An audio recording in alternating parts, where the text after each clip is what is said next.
يا رب يا فيش ولا انت ولا هيك. حاضر.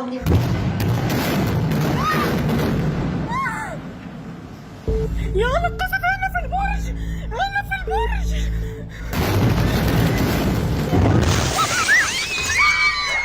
اطلعوا اطلعوا يا اخواتي، اطلعوا اطلعوا يا مس. شوي بالراحة يا عمري، بالراحة يا عمري، ما تخافيش يا عمري، ما تخافيش. يا رب يا رب يا رب أهلي، يا رب ما تخافوش. تعال من هنا، تعال بالبوت. لا تعال ها.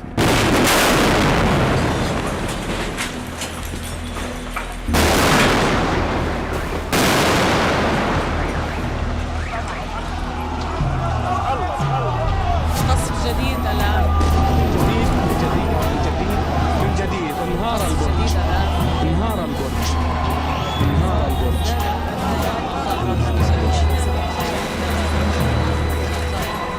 إذا مشاهدينا الكرام، قلب مدينة غزة يخسر 4 أبراج رئيسة وهامة فيه بعد القصف برج الجلال.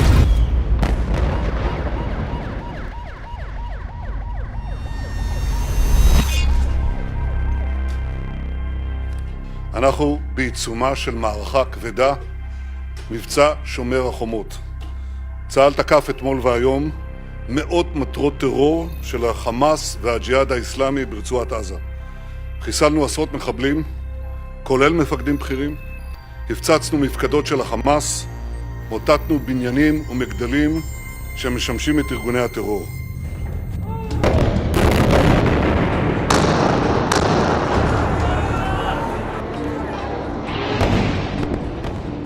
On the 11th of May 2021, Israel launched a military operation against the Gaza Strip.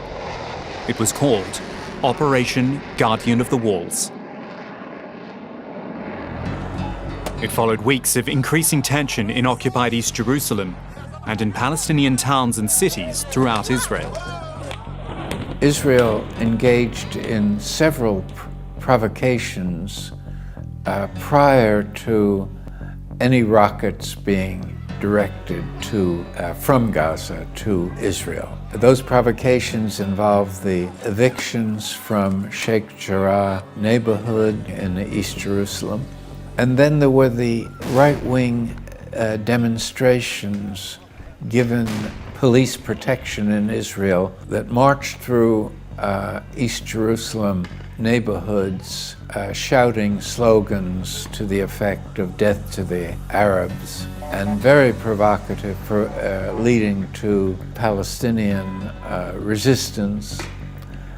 And then finally, and perhaps most importantly, the entry of Israeli security forces to the Al-Aqsa compound and mosque in the last days of Ramadan, interfering with the worship in this place that is considered a sacred site.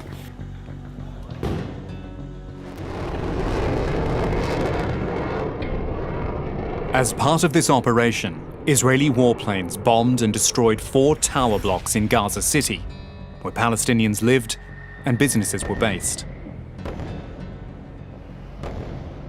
These towers were in Gaza's busy Ramal neighborhood. Ramal is a commercial district and a residential area, where media organizations and international agencies also have their offices. قصف عنيف جدا جدا. هذا ورصدت كاميرا الجزيرة لحظة استهداف غارات إسرائيلية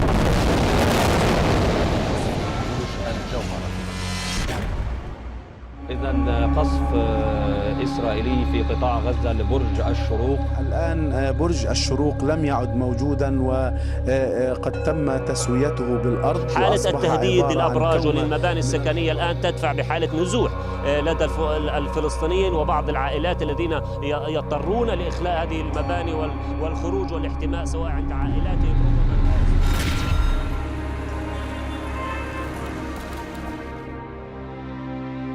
عندما نظرنا إلى خارطة الأهداف الإسرائيلية في الهجوم الإسرائيلي الأخير على قطاع غزة وجدنا أنه يتركز بشكل أساسي على منطقة الرمال. منطقة الرمال هي حي يقع في قلب مدينة غزة، يقع على تماس مع 6 أحياء يقطنها حوالي 250,000 أو نصف مليون مواطن، أي أن ربع السكان يقعوا في هذه المنطقة. هذه المنطقة تمتاز بالحيوية، بعيدة عن أي مخاطر عسكرية، آمنة نسبيا، تتركز فيها معظم المصالح التجارية والمصالح الترفيهية.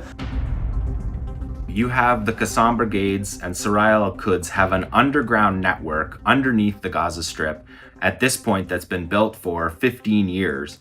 They have the capacity to keep their military operations and their planning separate from the largest civilian area in the Gaza Strip with the least military benefit. Because Ramallah is the furthest from the border. It's the most densely populated area of the urban environment. It militarily makes no sense. The demolished towers were attractive to businesses because of the services they provided. Companies requiring stability rented office space there, knowing that electricity, water, and other essential services were relatively reliable day and night.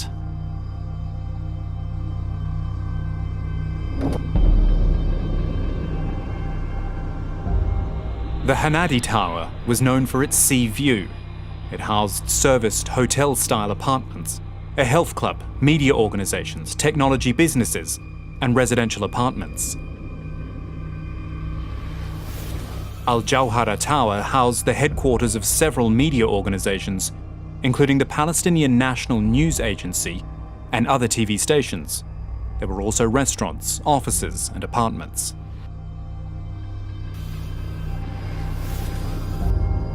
Al-Shuruq Tower was in the middle of the busiest street in Gaza. It contained dozens of shops, import and export offices, and some local media.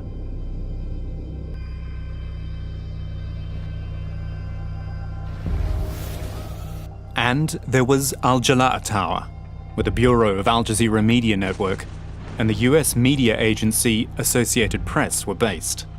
On its lower floors were a range of business offices, while the upper floors housed residential apartments. All these towers are no more.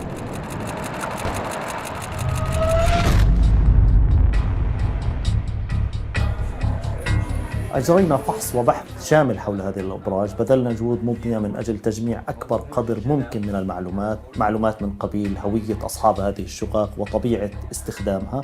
من بين أهم المعلومات التي حاولنا التحقق منها طبيعة استخدام هذه الشقق أو هذه الأعيان، لذلك توجهنا إلى بلدية غزة. بلدية غزة تمتلك كشوفات وبيانات محدثة حول طبيعة استخدام هذه الشقق.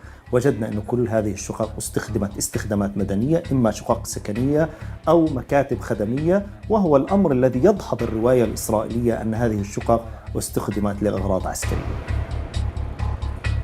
Rami Abdo heads Euro-Mediterranean Human Rights Monitor, based in Geneva. It conducted an investigation into these attacks in Gaza and came to broadly the same conclusion as the people on the ground at the time, that the 4 towers had no military purpose whatsoever. However, the Israeli army disagreed, claiming the buildings were being used for military purposes. So where does the truth lie? Why were these towers singled out, bombed, and destroyed? This is exactly one of the questions that has to be asked by whatever inquiry that should be held. What was the primary goal of these attacks? Was it really to damage military objects that were in those buildings, or rather a show of force to intimidate the Gazan population? And if the latter, and it does seem like the latter, and if the latter, that's an illegal attack, and that's unlawful, and might amount to a war crime. The fact that missiles from Israeli jets struck the towers is undisputed.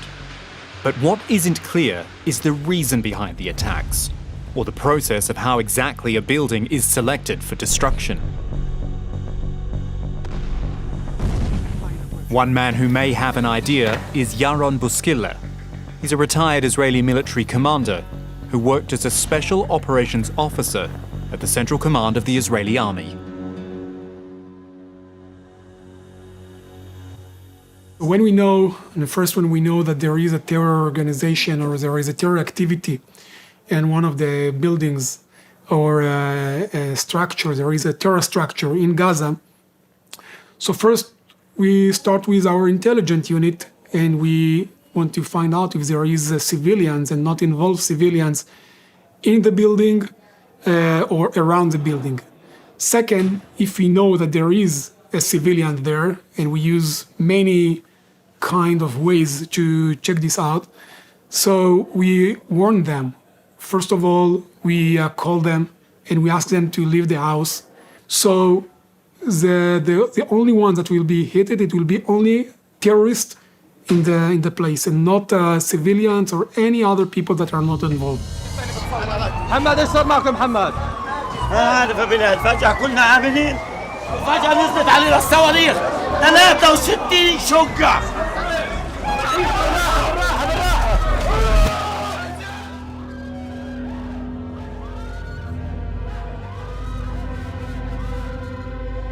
فقاعدة بسمع الأخبار وبنات قاعدين جنبي، ففجأة سمعت كتير دوشة على الدرج. إحنا بطبيعة برجنا إنه هو هادي نوعاً ما بسمعش صوت نهائياً.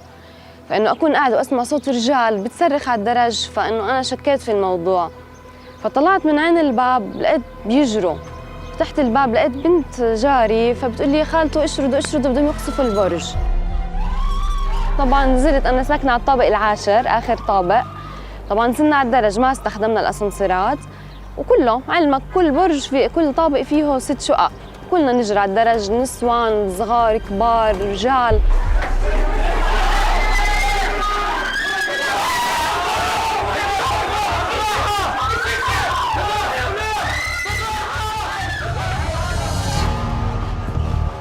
Israel has always presented its military operations as those conducted by the most moral army in the world.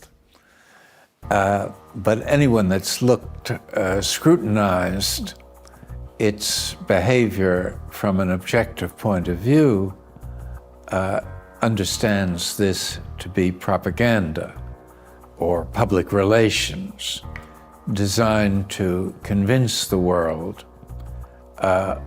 of something that's essentially not true, and really the reverse is true.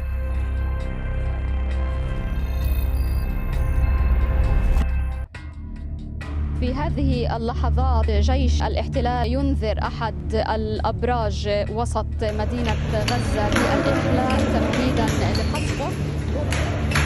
يابا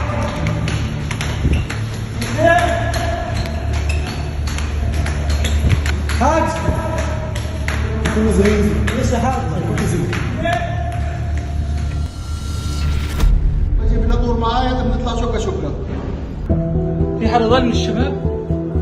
في حدا ضل من الشباب؟ في وين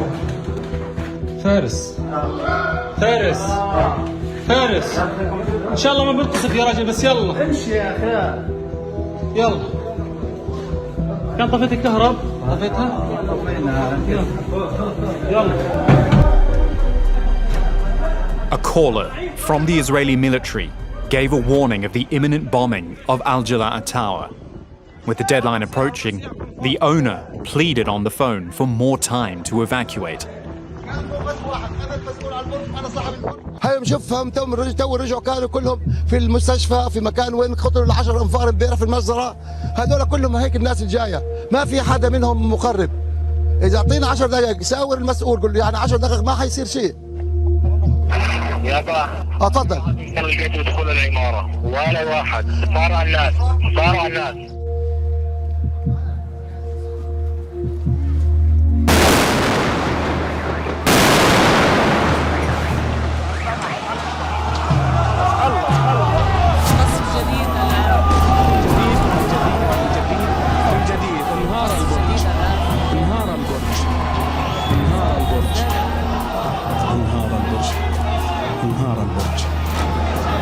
الطائرات الأمريكية F-16 لهذا البرج الذي ما زال قائما. إذا مشاهدينا الكرام، قلب مدينة غزة يخسر 4 أبراج رئيسة وهامة فيه بعد قصف برج الجلاء الآن وهدمه بشكل كامل بالطائرات الأمريكية في هذه الساعة من النهار بعد أقل من ساعة من إنذار سكانه بإخلال.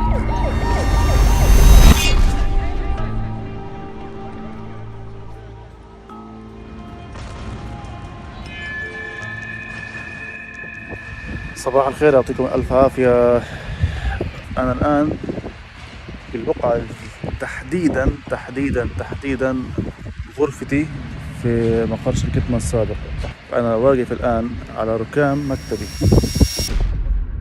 العدوان لما بدأ علينا كنا احنا بآخر أيامنا في دوام في الشركة بالمكان هذا. خلصنا سكرنا باب الشركة وأغلقنا مقرها بالمفتاح وروحنا على البيت لليوم الثاني نستعد لأعمالنا. صار الموضوع إنه الساعة 4:30 بالتحديد اتصل فيه صديقي بيحكي لي محمد البرج هنادي بيخلوا فيه الناس، فهل الأمر صحيح أو لا؟ مش عارف شو أحكي لك. كنت يعني بوقت أو بموقف يعني بحكي مزحة، بحكي شط راس، بحكي الموضوع مش طبيعي مش صحيح. حكيت مع حارس البرج أبو محمد أكد لي الموضوع للأسف، وحكى لي معك خلال ساعة تخلي المكان أو تفضي المكان في المحتويات اللي فيه. تحكي أنت عن ساعة واحدة، الساعة هاي غير كافية تطلع من بيتك للمقر تاخذ حتى ورقة من المكان. تحكي أنت عن ساعة إخلاء. تخيل ساعة تشيل حلم 4 سنوات من مكتبك. شو تشيل؟ تشيل عفشك، تشيل أجهزتك، تشيل معداتك، تشيل أوراقك، تشيل أي ورقة صغيرة. فالأمر كان صعب.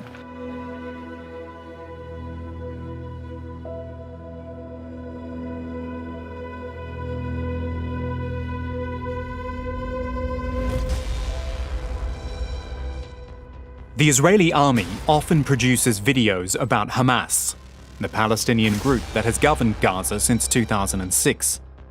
These videos say that Hamas uses civilian facilities in Gaza as what it calls human shields. And this claim is used by Israel to justify attacks like those on the 4 towers in Gaza and other Palestinian targets. The first responsibility is on the Hamas. Once the Hamas using the people there as a human shield, once he hiding behind the people, so the main thing that you should know is that maybe the bomb is smart. We use a smart bomb, but the bomb have no values and have no moral, and she don't know to distinguish between terrorist and non-terrorist people, especially when the terrorists use the people as a human shield and hide behind them. أحد ركائز الخطاب الإسرائيلي في شرعنة استهداف المدنيين وكل شيء في غزة مصطلح الدروع البشرية أو مفهوم الدروع البشرية. إسرائيل تقوم بتقسيم المجتمع الفلسطيني في غزة إلى قسمين، قسم المقاتلين والقسم الآخر هم الدروع البشرية والأعيان المدنية الذين تقوم بشرعنة استهدافهم عبر الادعاء أن المقاتلين يقومون باستخدامهم كدروع بشرية. There is a wider argument that is being presented by Israeli spokespeople, and that is that Gaza in general was taken hostage by the Hamas, and that and that we are fighting an enemy that is hiding in civilian areas.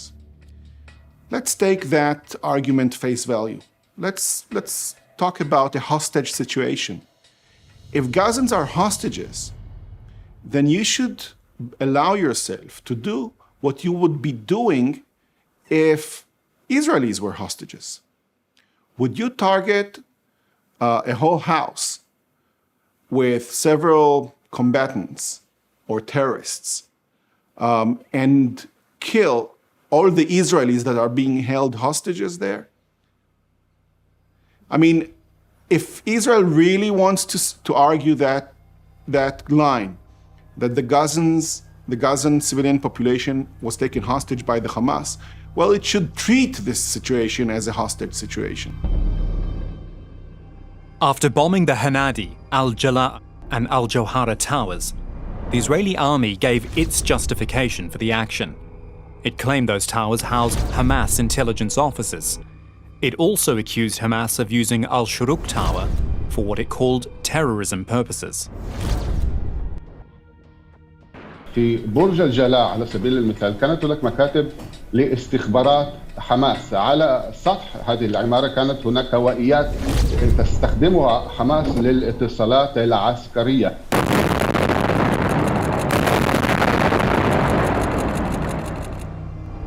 Israel has claimed, at least in one case that I know of, that Hamas offices, and to be precise, Hamas intelligence, was housed in one of the towers. However, there is another principle of international laws of warfare, and that is the principle of proportionality. It's not enough that the target is legitimate. If the expected result of an attack is massive damage to civilians and civilian objects that outweighs the military advantage of erasing the military target, then the attack is also illegal.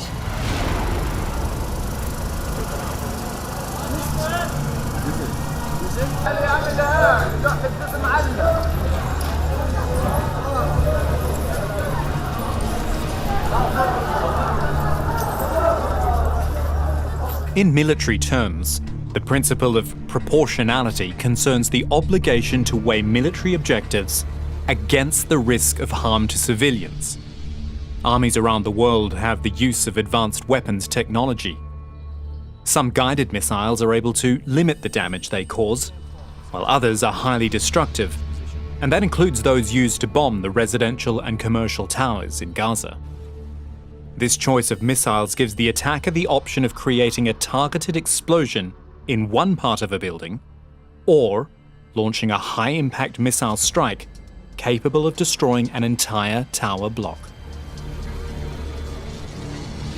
Israel has precise munitions and bombs that make the notion of a mistaken strike almost impossible to believe. In other words, these missiles and bombs are so sophisticated in their targeting and are linked to GPS systems as to guide them precisely to their intended targets.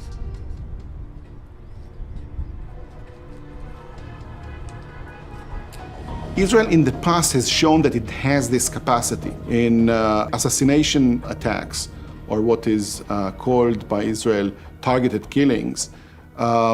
We had seen instances where missiles were shot at a specific window, specific apartment, specific rooms.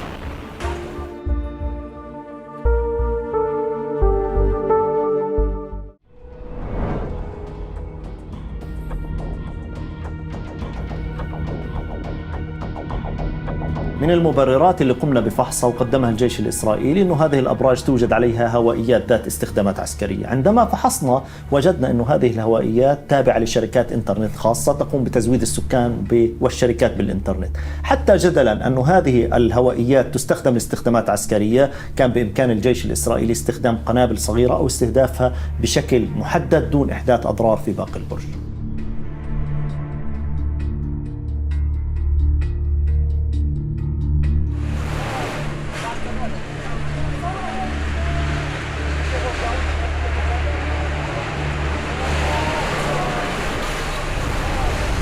One of the most important aspects of the principle of proportionality is the test that asks whether the same goal can be achieved with a more targeted, more focused, more restricted use of force that would put in risk much less civilians and civilian objects.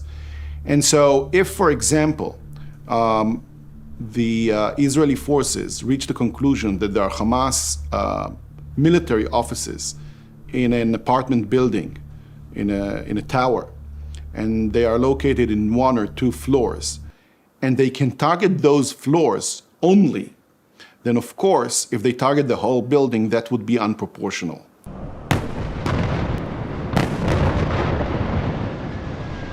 ما يجعلنا على ثقة من عدم صحة الادعاءات الإسرائيلية، إنه عندما فحصنا هذه الأهداف التي استهدفتها إسرائيل بالتدمير وجدنا إنه في أهداف مشابهة أخرى، مثلا برج القاهرة وبرج الأندلس، وجدنا إنه إسرائيل استهدفت أهداف محددة لم تقم بتدمير كامل المبنى، وهو ما يعني إنه إسرائيل عندما استهدفت الأبراج التي استهدفتها بشكل كامل لم يكن في ذهنها استهداف أهداف عسكرية محددة، وإنما كان لها أهداف أخرى يفترض أن يتم التحقيق فيها.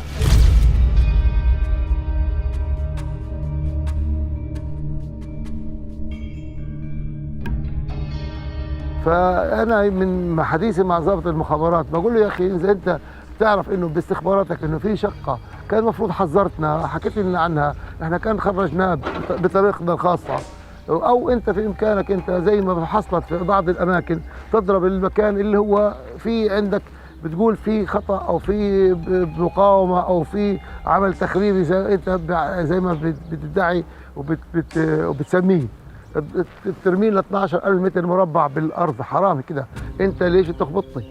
قال لا يا عم انت ضربت تل ابيب، يعني هو كل بتضرب تل ابيب تتوقع بدك تنزل بيت من البيوت الكبيره في غزه؟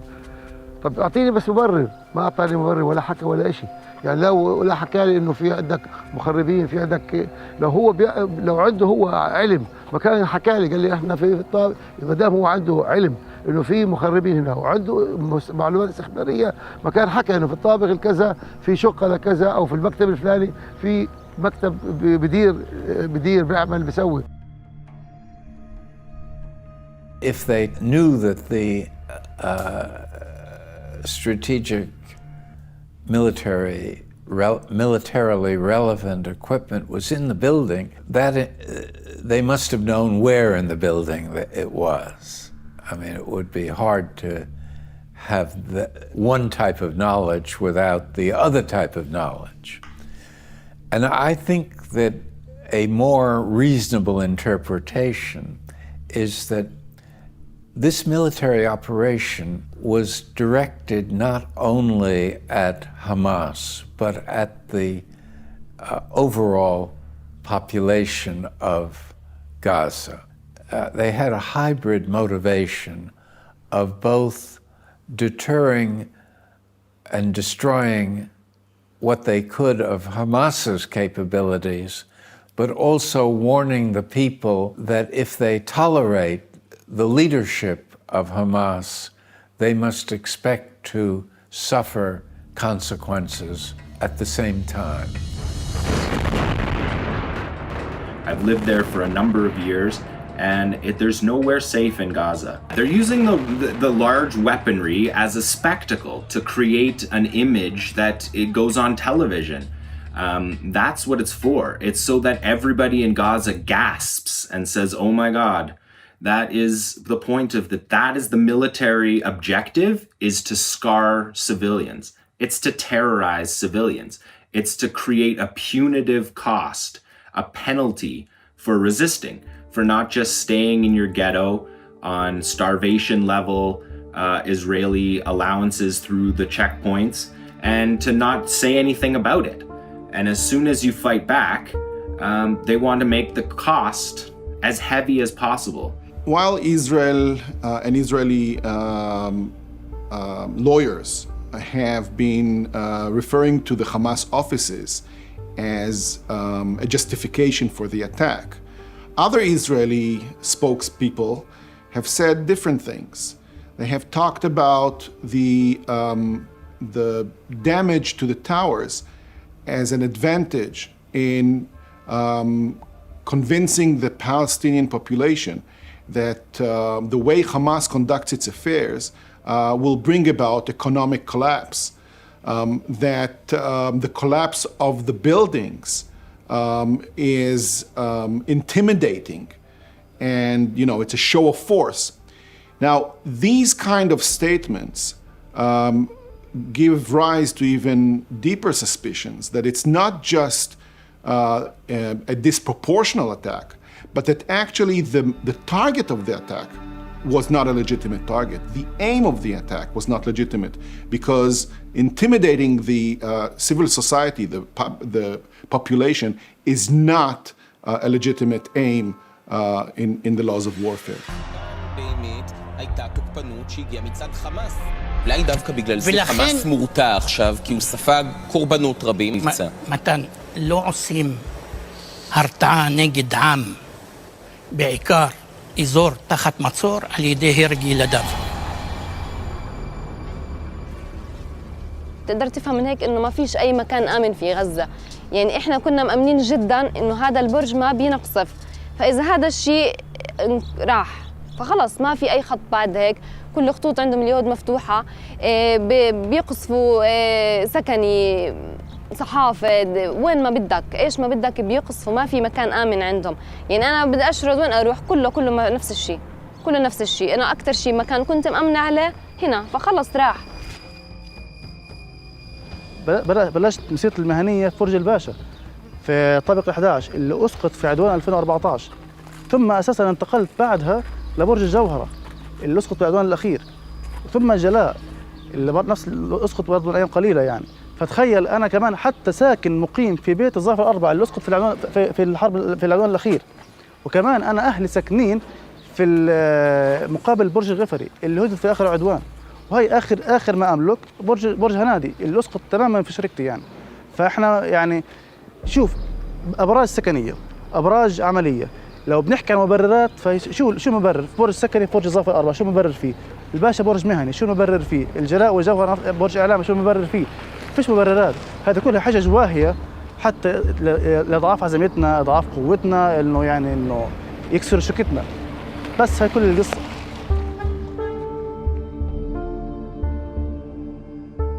المواطن في غزة فقد أهم عنصر، هو عنصر الأمن. المواطن في غزة لا يعرف أين يستطيع السكن، لأنه كل الأهداف في غزة مستباحة، وأي مكان يمكن قصفه دون أي مبررات مسبقة بحجج واهية إسرائيلية.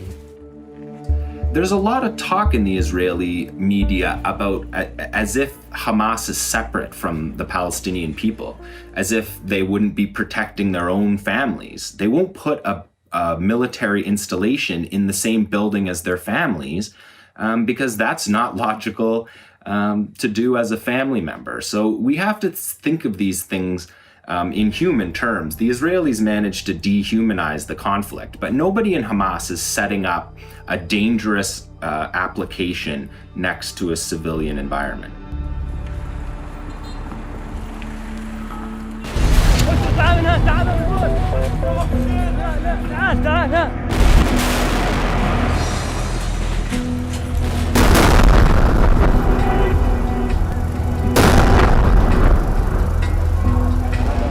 هذا صحيح هذا المبنى بشكل كامل. The thing that the Hamas understood in 2014 in the protective age operation, that when they used a dense area, when they hide behind the civilians, they will be protected, and they will be immune behind these people. And I can tell you that in the case of Jalal building, they actually abused Al Jazeera and other media, because they knew that we will not hit this building and we will not bomb this building. After Al Jalaa Tower was demolished, the president and CEO of the Associated Press news agency spoke to the media. We are shocked and horrified that the Israeli military would target and destroy the building housing AP's bureau and other news organizations in Gaza. They've long known the location of our bureau and knew journalists were there. As we press for proof of the allegations that Hamas was inside that same building as the AP and Al Jazeera bureaus, let me bring in the AP's top editor, Sally Busby. Were you ever informed before yesterday that Hamas might be operating there in the building? No. We've heard the Israelis say they have evidence. We don't know what that evidence is. We think it is appropriate at this point for there to be an independent look at what happened yesterday, an independent investigation into what happened yesterday. لدى الأمم المتحدة قسم اسمه قسم الأمن والسلامة Department of Security and Safety يصدر بشكل دوري تحديثات حول الحالة الأمنية للمنطقة في قطاع غزة. هذه التعميمات هي تعميمات داخلية غير منشورة. اطلعنا على هذه التعميمات ولم نجد أن هذه المناطق مصنفة لدى الأمم المتحدة أنها مناطق خطرة أو مناطق غير آمنة أو مناطق تستخدم استخدامات عسكرية. I think the army should present its case and evidence to the public in general. It's inconceivable that a residential civilian tower is being pancaked and the army that does it does not explain what was there that justified such a horrendous, brutal attack. The people that need to have these proofs, people that have the proofs and have all of the details that they should have about the Hamas, and we have it. But not every time we can expose the details to all of the world, because some of the evidence are based on intelligence units. So we cannot expose everything, but we do expose it to United States as an example, and to people that need it for. And we want them to know and to see that there is a terror infrastructure in this building. Gaza had a bombing over the weekend that housed a U.S. media organization. Do you feel that that was justified? Have you received a briefing on that? Do you want to get a briefing on that at this point? To me, looks like a major mistake by the Israelis, and I welcome contrary information, but this is part of the reason why we need to get a ceasefire very soon. Israel is not going to provide some sort of proper evidence that these towers were used for military purposes. The buildings themselves are commercial buildings. The Al Jalal building is a media building that has media offices functioning all the time, people coming in and out all the time, more so than any building in the entire Gaza Strip, other than maybe a hospital. People are going in and out of that building all the time. The idea that you have a secret facility in that building, it just doesn't hold to me.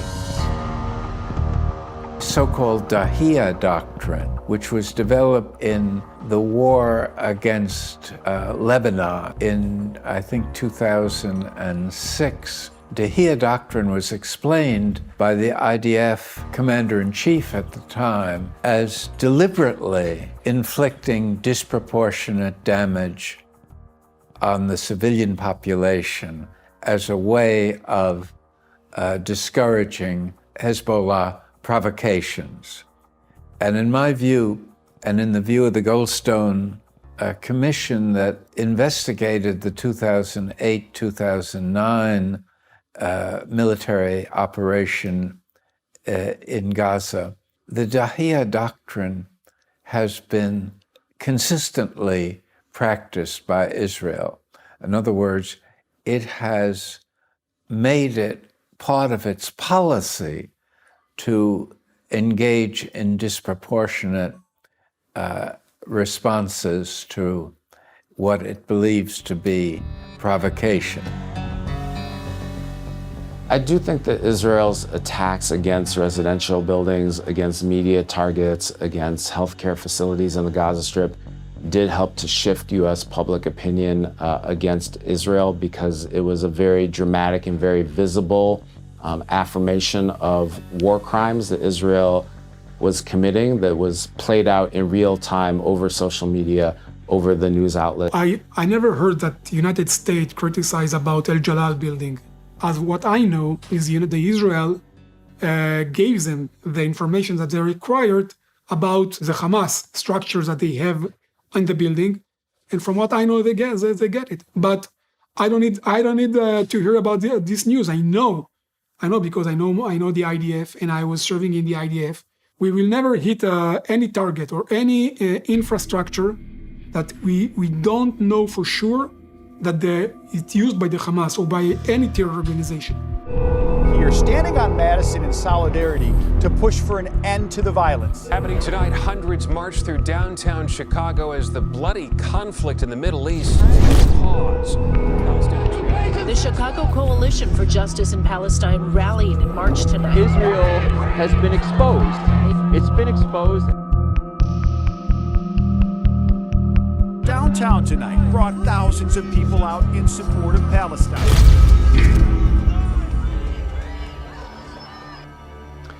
I think that it's largely the result of grassroots pressure and the pressure from members of Congress that resulted in a change in the Biden administration. And I think especially important was the statement that Senator Bob Menendez, who's the chair of the Senate Foreign Relations Committee, put out after Israel flattened that residential building in Gaza that housed all the media offices, and said that Israel needed to be held accountable for what it did. And that was very significant because Senator Menendez has been a champion of Israel for many, many decades in his congressional career. So the fact that you had someone so prominent in such a high position in Congress who is so pro-Israel say these things, I think that that definitely had a big consideration in terms of changing the domestic dynamics of the politics around us. Is using its right for self-defense. International human rights organizations have also criticized the actions of both the Israeli army and Hamas since the violence. Human Rights Watch said, quote, rocket and mortar attacks during the May 2021 fighting in the Gaza Strip, which killed and injured civilians in Israel and Gaza, violated the laws of war and amount to war crimes. In a separate report, Human Rights Watch stated it found no evidence that members of Palestinian groups involved in military operations had a current or long-term presence in any of the towers at the time they were attacked.